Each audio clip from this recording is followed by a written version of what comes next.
Hey guys, it's Mark Lane. Hey, we're out at 330 East Deal in Des Moines, Iowa. What I'm going to do today is I'm going to talk to you guys about how to evaluate the deal and really how to plug in the numbers so that we can determine if this is a profitable deal or not. I've already done that. It is a very good deal, but I'm going to show you exactly how I do it so that you can take this same type of thing and do it in your market, and how you can always make sure that you have a solid deal with zero risk in it. All right, let's go ahead and take a look.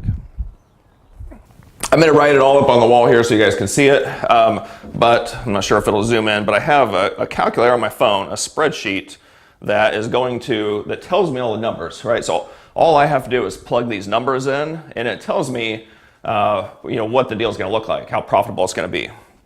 So I'm just going to follow along what it tells me here. So our purchase on this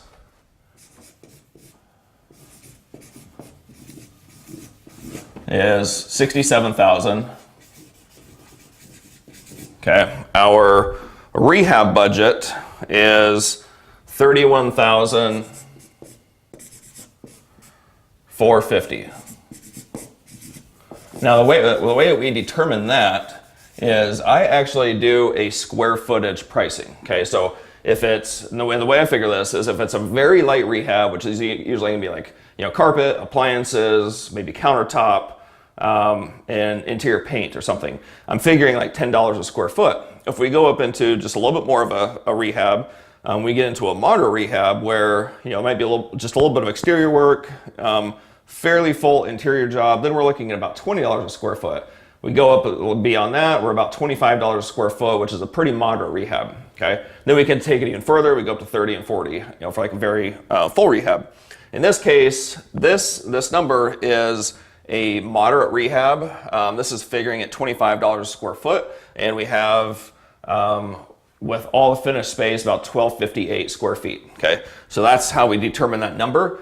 So that's like, if you don't have a ton of experience, you can still figure these numbers based off of this formula. Okay, and the thing is, like, once you determine this number, and if you get the contract, then you can always bring your contractors in after that point just to make sure that your numbers are correct, okay? Because you're still gonna have that inspection period in your contract.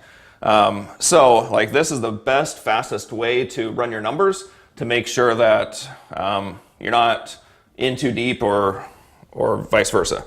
Okay, so then we have the after repair value. All right, so we've got, we'll actually put this up here. So I'm figuring $145,000.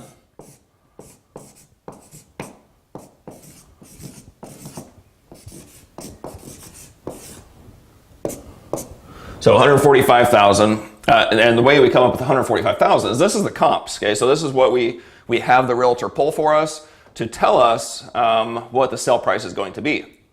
Now, the thing is, I know that I'm going to be able to sell this house for a little bit more than that. I know that I can sell this house for probably about $150,000 once I'm all done. But that's not the price that we want to put in. We want to put in the price of what the market is currently telling us that we can sell it for. Okay, so by doing this, we are always being conservative, and we're not allowing ourselves to get hurt at the end. If we projected too high at the beginning, and we said, oh, I think I can sell for $150,000, I think I can sell for $155,000. Well, and then we get to the point where we can't, we just cut ourselves short, right? So rather, I would much rather project my comps, or project my after repair value based on the current comps, and then once I'm done with it, if I can sell it higher, and talking with my realtor, if they say, you know what, I think you can sell it for $5,000 higher, I think you can sell it for $150,000, $155,000, whatever it is, then I say, you know what, let's go for it, let's try it. But my numbers are figured in at this price, okay? So I'm going in with a conservative number. All right, so then we have our closing costs, which is $85.89.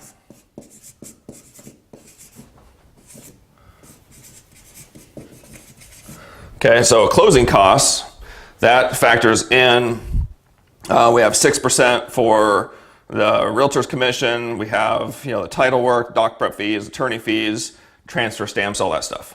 So then we get to financing costs.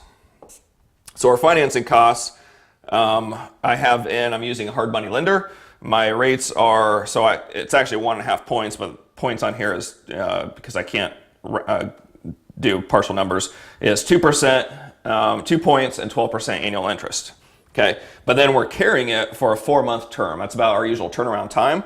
So we're carrying it for 4 months. So our financing costs come in at $59.07.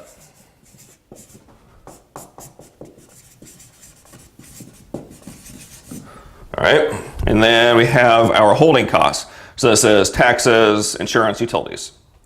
We got $12.75 there.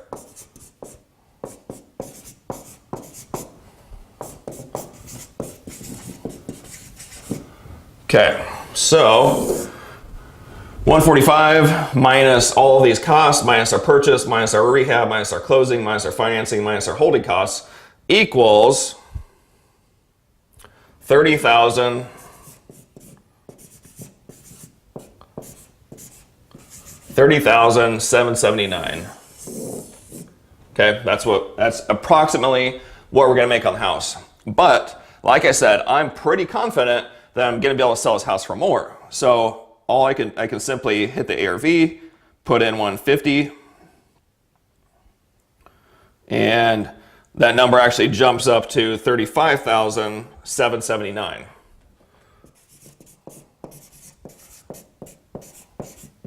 So, like I said, this is what I expect to make. This is what we have our calculations for, kind of like worst case scenario. So here's the thing, is by having the proper spreadsheet, the proper tool, none of these things change. Okay, your holding costs don't change, your financing costs aren't going to change once you find out like what your financing numbers are going to be. Your closing costs aren't really going to change much. About the only thing that might change will be your rehab costs.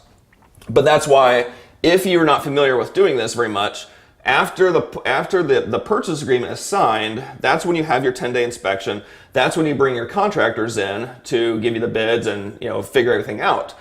And if that number changes, then you know it at that point. So maybe it even goes down a little bit. I don't know. It might go up, might go down. So the only thing that we can really change in this whole scenario is the purchase price. Okay, so I could possibly say, you know what? I want a better profit, I'm gonna go back and renegotiate. Or if it were, let's say, if there was a lot of competition that was fighting for the house and she was getting multiple offers, then I might say, you know what, I'm okay with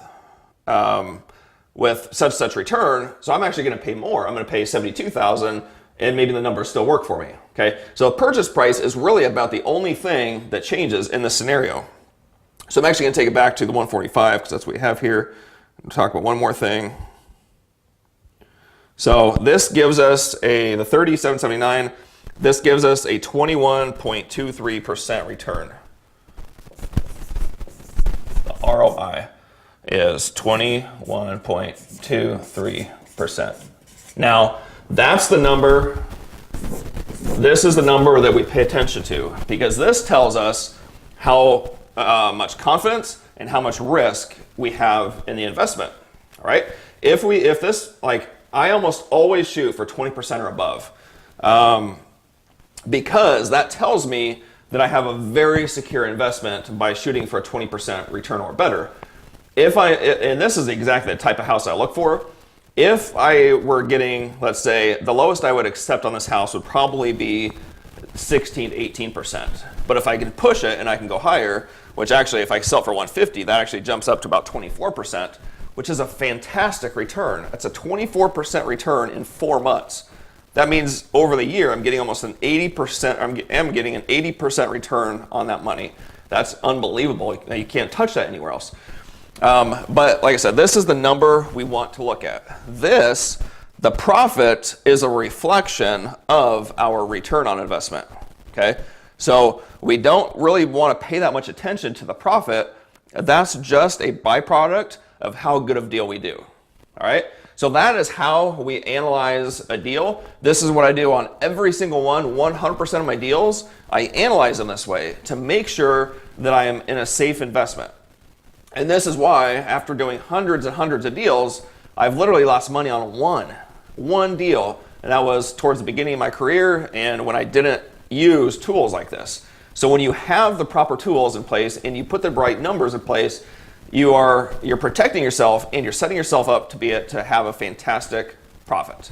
All right, guys, so I appreciate you watching this. Thank you very much. And we are going to try to put together something to where you guys can have the spreadsheet as well, so that you can make sure that you're analyzing your own deals and verifying that they're going to be profitable for you. All right, thanks again. See ya. So if you would, go ahead and jump over to flippingfastlane.com. Be sure to subscribe for your free 6-week module. And if you haven't already, be sure to subscribe to this video and like it. Feel free to comment. Let us know what you are looking for, what you're struggling with, what obstacles you're facing, because we shoot videos every Monday, Wednesday, Friday, and we work very hard to help answer your questions. All right, thanks again, and please subscribe.